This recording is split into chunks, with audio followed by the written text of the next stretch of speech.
You're not alone, together we're real strong. Wonderful. Good to see you again, Doctor. It's a pleasure to see you again there, James. Oh, wonderful. And this is a subject I've actually been wanting to discuss, that I have conversations with prostate cancer patients all the time regarding active surveillance. I think that's what you call it, correct? And, Yeah, yeah.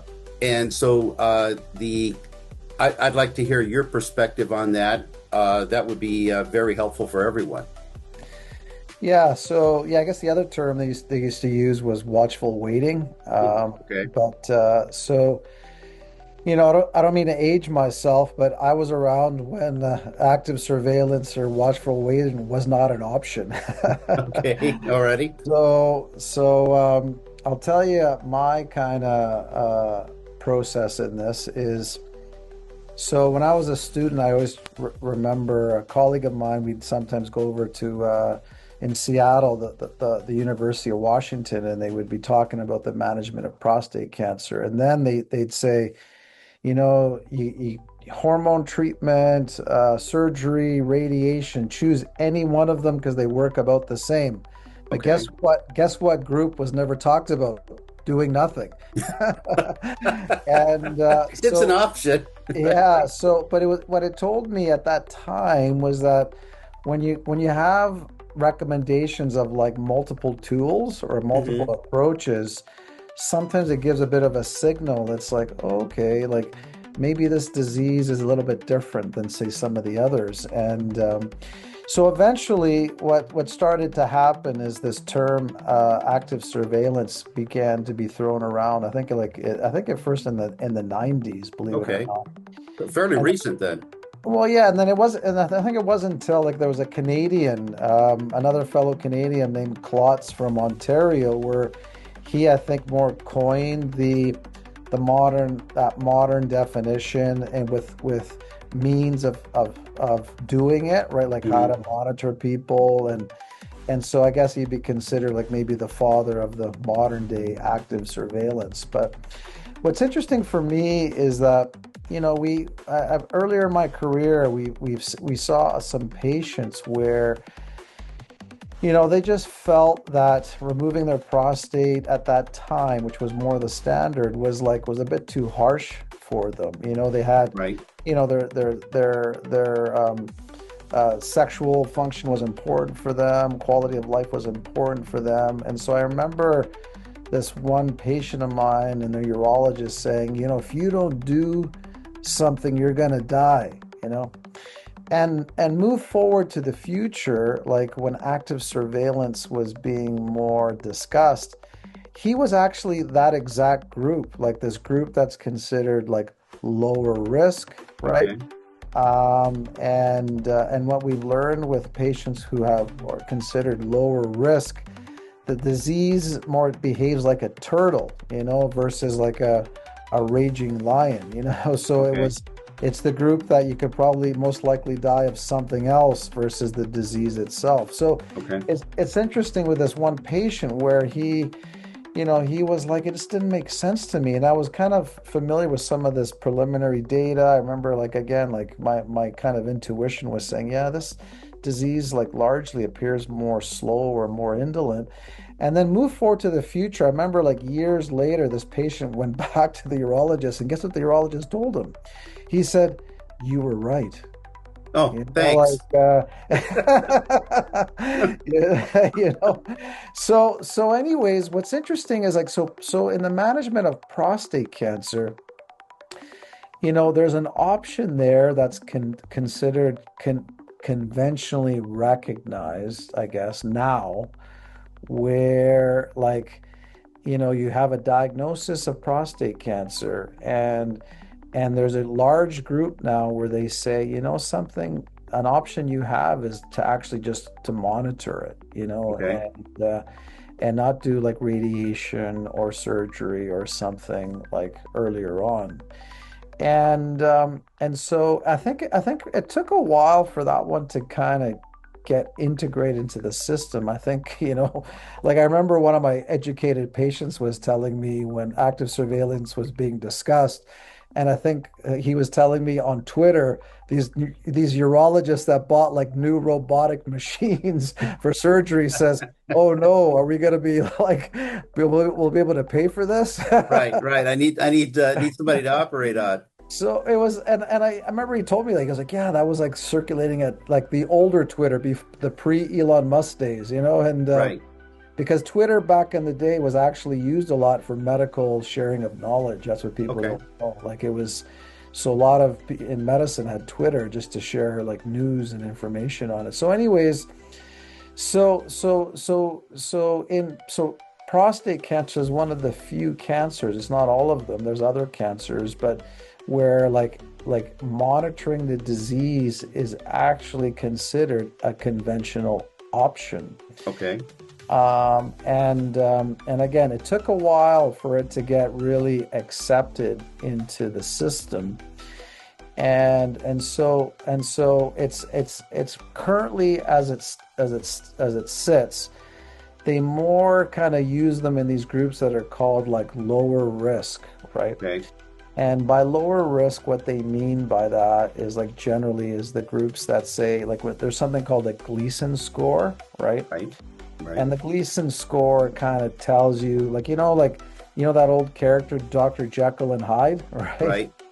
So Dr. Jekyll was the nice doctor and Hyde was the creature that he turned into, right? So like they like to use them when say like the Hyde character is like really calm and sleepy and dopey, Right. And Right. so that's what lower Gleason score means. So say currently if you're of a Gleason of a 6, or they call it 3+3, so 3+3 is 6, that's considered lower risk. Okay. And so that's the groups that they like to tantalize that. They call that group as well grade 1. Okay. And so like, where the PSA is lower, like say lower than 10, the prostate like is not too involved, like with prostate cancer. And then there's another group now that so that took a long time for them to agree on this, right? Like, and then there's another group they call like in the middle, all right? And they call them like grade 2. So they're called like a Gleason of 7, Okay. So it's like and so it's like a 3+4, right? So 3+4. So what that means is that so the lower the number, the more like Dr. Jekyll it is. Like the higher the number, the more like Hyde it is. Okay. Okay. Like Right. so the more crazier or more aggressive it could be, right? So when you have like a 3+4, it's different than a 4+3, right? So that means Okay. so in a 3+4, there's way more threes, right? And there's a few fours. In a 4+3, they're more aggressive fours and less threes, right? And they're both called Gleason of 7. So the group that they're more seem to be like could be okay with under a selected patients are the lower 7 one, the 3+4. So, anyways, and this kind of trend is continuing slowly over time. Okay, so as a consequence, right? Now that this is like an option for a chunk of men. Now, just to share with you, I've had patients like who've actually been a Gleason of 8, so that's considered like higher risk, right? Prostate cancer, and then where they were just like, I don't know, for them the surgery just didn't make sense to them. You know what I mean? And so that would be not considered standard recommendation, right? Like a standard of care recommendation. But just like that first patient of mine who, when active surveillance wasn't even considered an option and got slandered for it, it's like there's sometimes some patients, they just, I don't know, they know themselves better, right?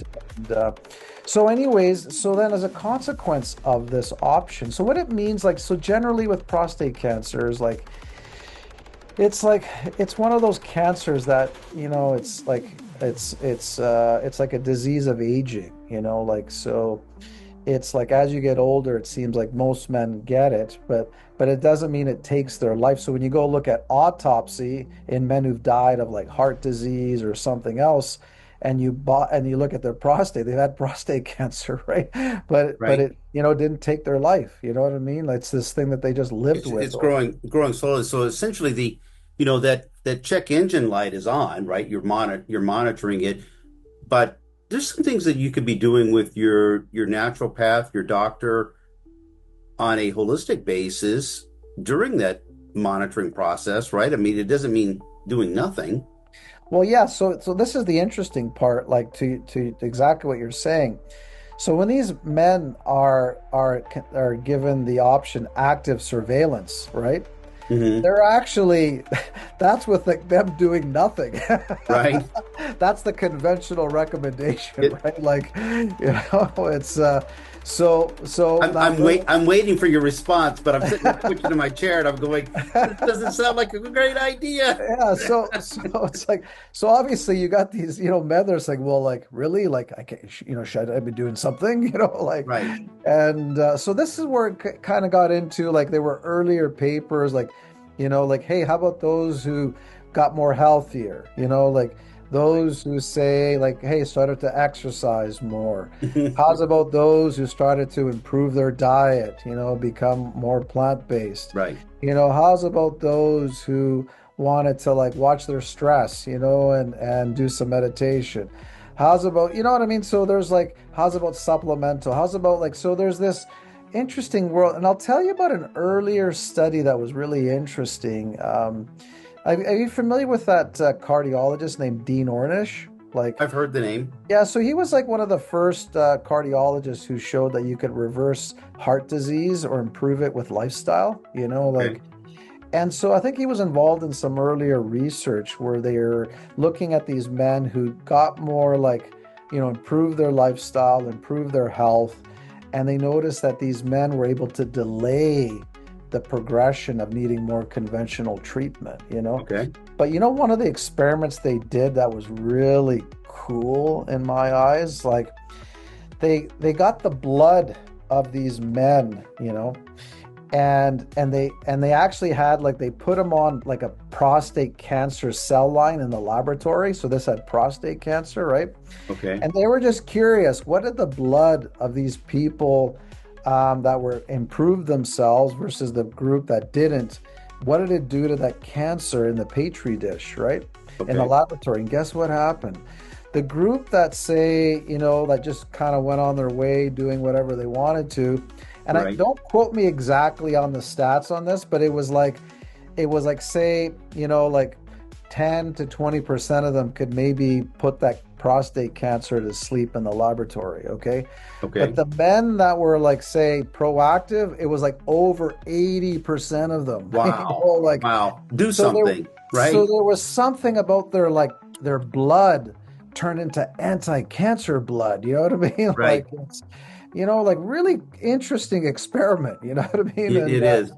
And so it was really fascinating that something about improving themselves, like their blood turned to this like anti-cancer blood, you know what I mean? And and this is and so there should be more attention into like that those variables, right? So Right.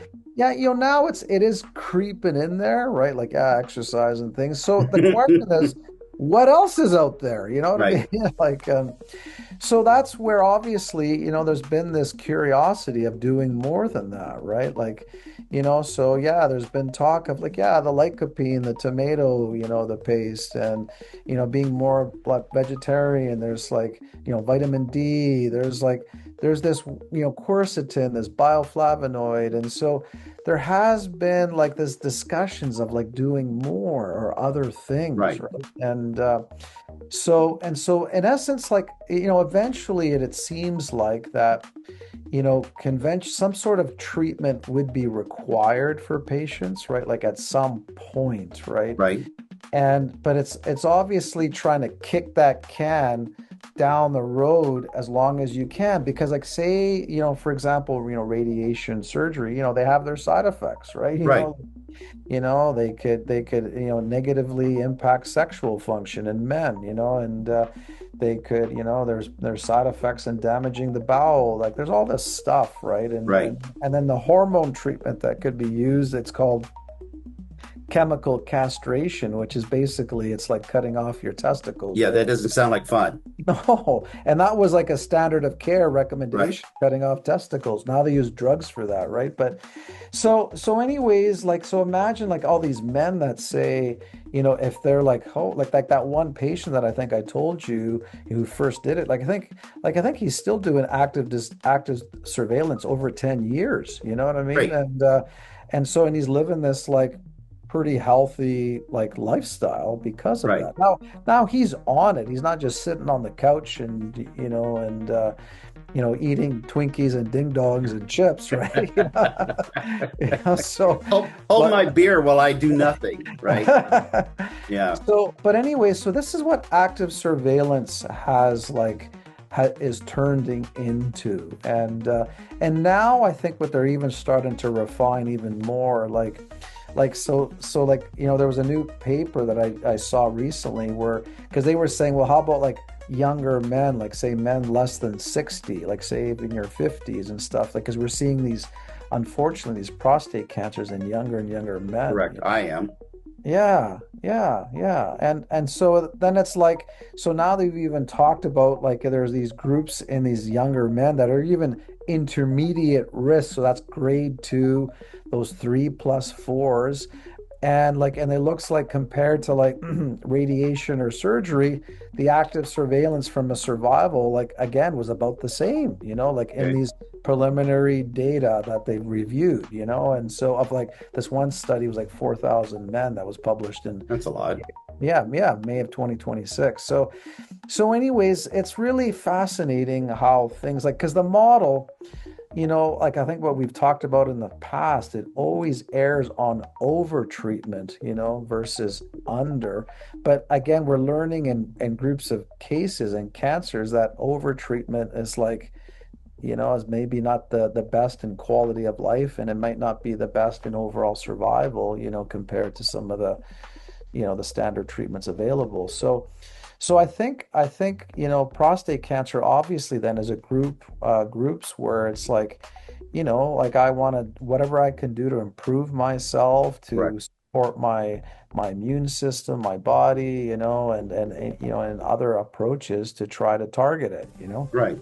Get after get after the problem now while there's some signs, right? Like I call it the check engine light. While that check engine light came on, that doesn't mean we're just going to sit around and wait until everything just destructs, right? You go ahead and get after it. There's some things that you can do to build up that immune system, and you know, hopefully you don't have to have surgery and radiation, chemotherapy, hormone. Those poor men are miserable. Yeah, like yeah, there's, it's the treatment where it's like, yeah, well, at least you're still, alive longer, I guess, and there's a quality factor too that could be tough. There's no question about that the treatments could be tough. So, as I said, different treatments have different like pluses and minuses, and there and Right. there also is some. There's even now some preliminary new technologies that seem quite interesting, and that are being explored as we speak. Like one of them is called like the nano knife or this electroporation Okay. treatment, where they're putting this probes in the prostate, and it's actually what it's doing. It's sending out like it's making them leaky. So it's not Okay. like, say, burning them or frying them, but the surrounding tissue, for example, doesn't get negatively impacted. You know what I mean? Okay. And so there's some really interesting new data coming out there that it's like, God, it's like, so, and then obviously, like even like before that stuff, it's like improving. Like, here's the thing that people also don't know, like how I in my mind consider prostate cancer is like, I don't know if you know this, but it's been linked with cardiovascular disease. Oh, I didn't know that.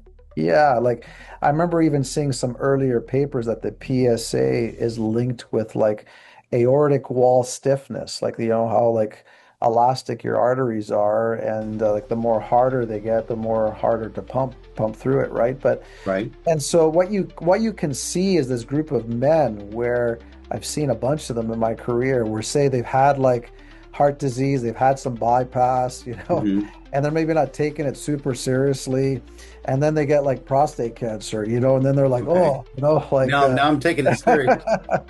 and so yeah, and so so I tell some men like I go, I'm not saying this is you or but it's like this is a signal where and how I explain it to them in my mind is like it's like the fruit trees. I say you have an apple tree, right? Mhm. And then they're focusing on this apple like that's on this branch and say that's your prostate, right? And there's all this focus on the apple and say like that fruit gets a bit it's starting to get softer and rotten and but you know what it could also be? It's like it's the tree trunk, it's the Right. branch, that cannot be well. It's you. So that ties into that research paper where they looked at the blood and they Hmm. was able to kill or put those prostate cancer to sleep. So yeah, of course, like if that fruit gets pretty bad, it could affect the trunk and the rest of the body too, right? But it's like I tend to kind of view prostate cancers and there's other cancers like that like that too. So I tell these men, I go, you don't want to have a stroke, like, and Right. that's no fun. I go, so a lot of these things that you're focusing on, like the prostate cancer, could actually be improving you, and like, and other risks potentially, like down the road, right? And Right.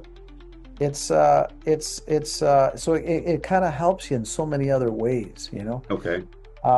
So like like some treatments, like I know we've talked in the past, like when people like bring, well, what does vitamin C IV do, like in say in these prostate cancer patients, right? Because I've seen also some men that they've seen other loved ones go through some really hard treatment with Right. prostate cancer, and they just said that's just not for me. Like I just Right. want to do other things, and um and so say we see, okay, how about the IV vitamins that that people are interested in, and again, there isn't like say quotes like major published papers in this area with it, right? Hmm. It'd be considered experimental and whatever, but like what we feel it helps to do is it helps to like wall things off. You know Okay. what I mean? Like supporting that those tissues, the connective tissues, so that like things could be better contained. Like I would say it's like not say quote a treatment that makes prostate cancer disappear, but Right. but it's like those it's like tools like that can help to like calm it, contain it, like wall things off. And so like a lot of these like supplemental treatments that people are talking about that you're hearing that I mentioned, the quercetin or the sulfa, the brassica family ones, and Hmm. well, where do they all come from? Plants, right? And Okay. so tells you about the importance of plants, and vegetables and those kinds of things, right? Garbage in, garbage out, right? Yeah, Yeah. that's right. So I think this is like these are great population groups, right? Hmm. Where like I think, you could be very proactive with, these people that are wanting to do more that could Hmm. really help to try to kick that can even further down the road, Right. like another one like is ground flax seeds, No kidding. like yeah, there's been some papers just like using ground flax seeds, believe it or not. Wow. I'll tell you about an interesting study where they had these groups of men where they were scheduled to have like a prostatectomy, remove their prostate.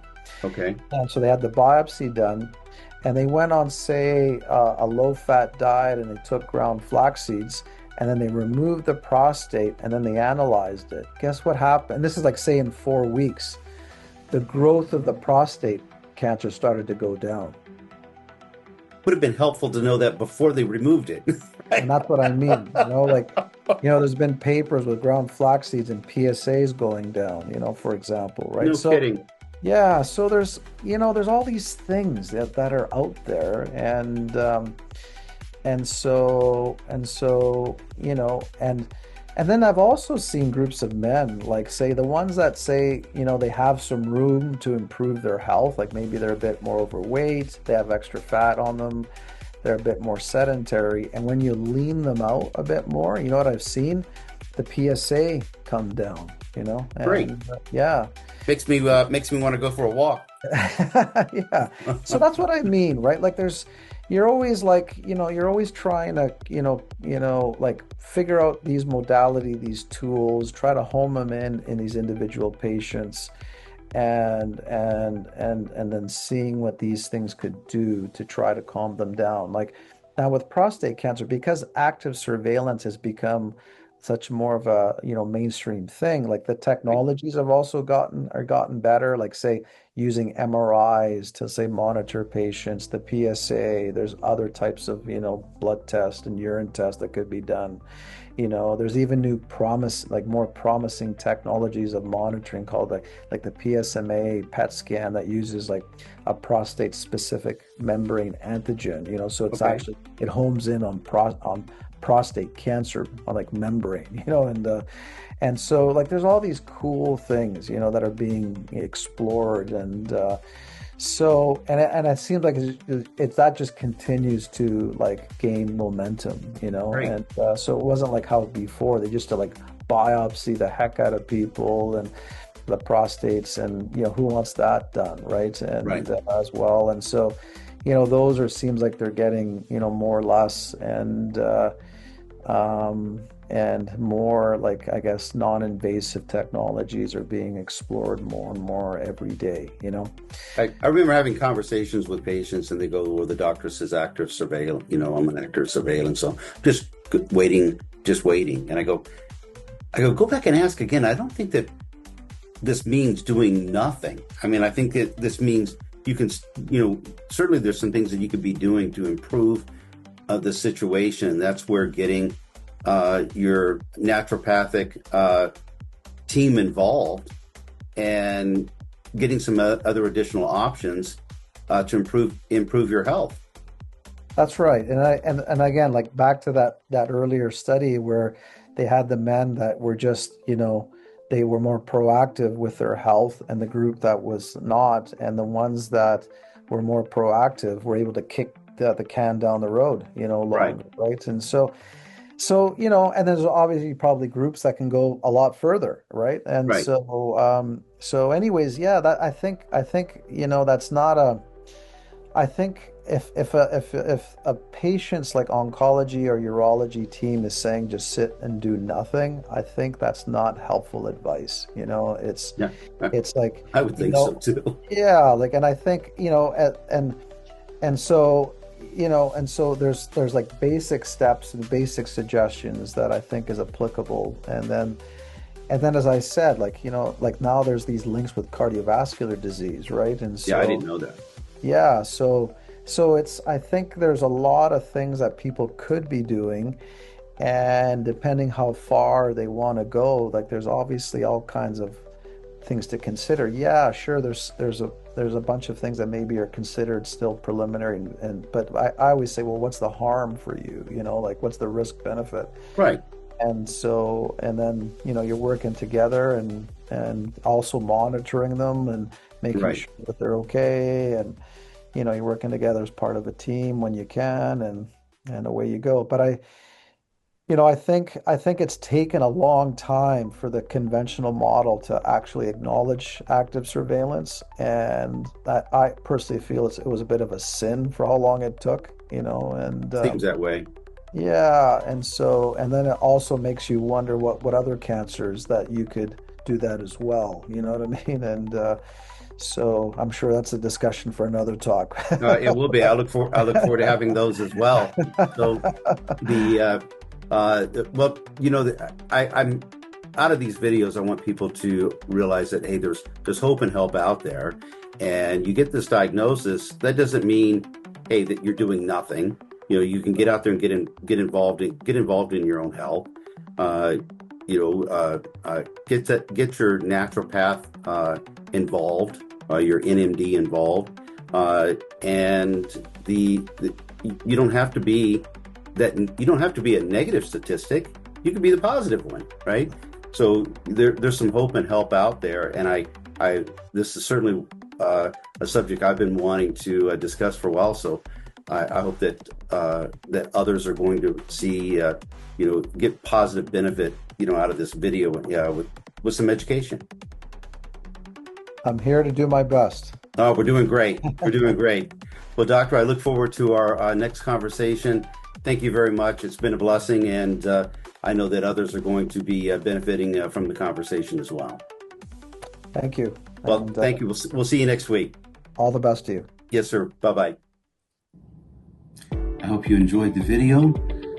If you're in the need of integrative and holistic treatments for you or your family member, please feel free to reach out to us at findhelpforcancer.com. We'll start with a simple conversation and help point you in the right direction.